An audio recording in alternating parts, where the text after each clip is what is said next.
Good morning, fellow Toastmasters, honored guests.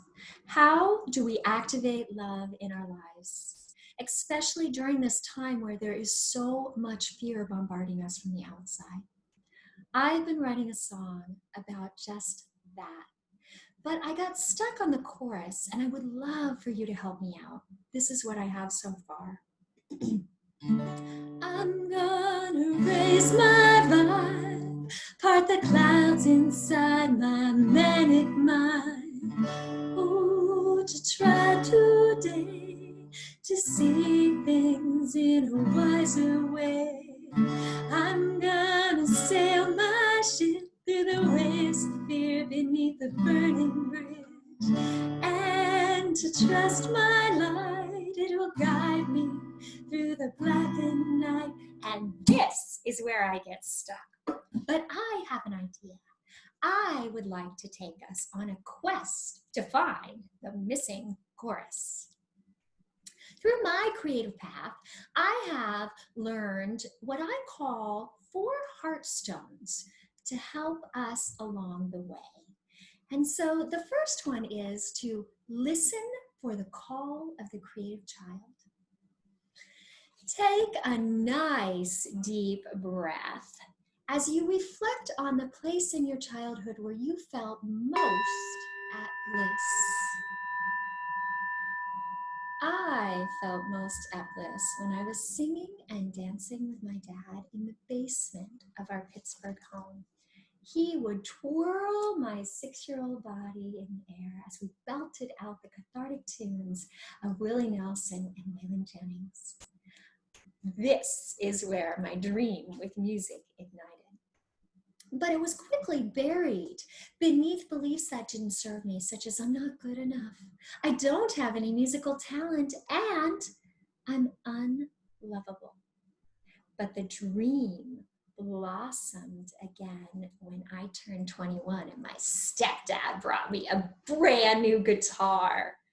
I was so excited because I was going to be a rock star. I love rock and roll. The only problem was I sucked. So I shoved my guitar in my closet for 6 long years. And during that 6 long years, my life on the outside completely fell apart. But the dreams on the inside slowly began to awaken.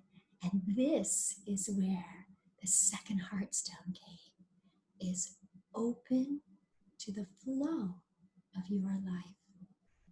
See, I only knew a few things that I really wanted in my life, these dreams, but they were so big. I wanted to travel the world.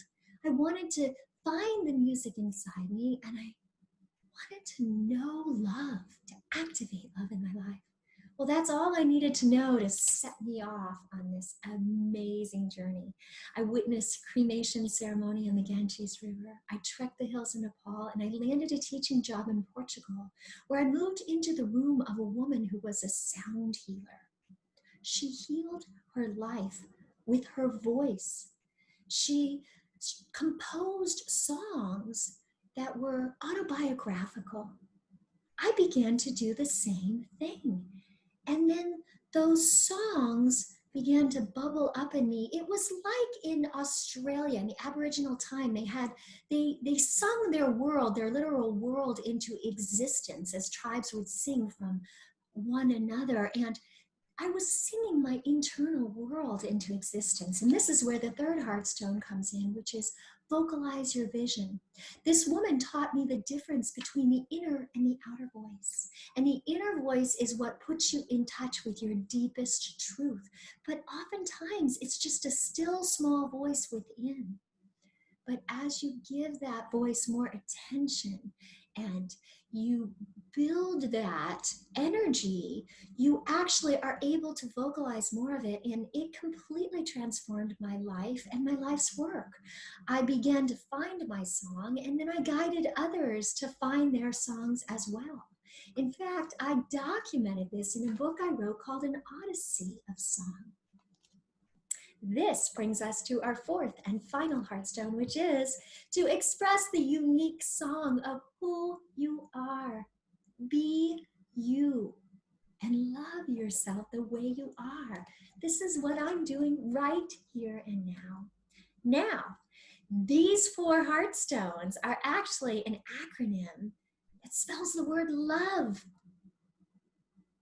L, listen for the call of the creative child. O, open to the flow of your life. V, vocalize your vision. And E, express the unique song of who you are. And that gives me another idea. I just realized what the missing chorus is.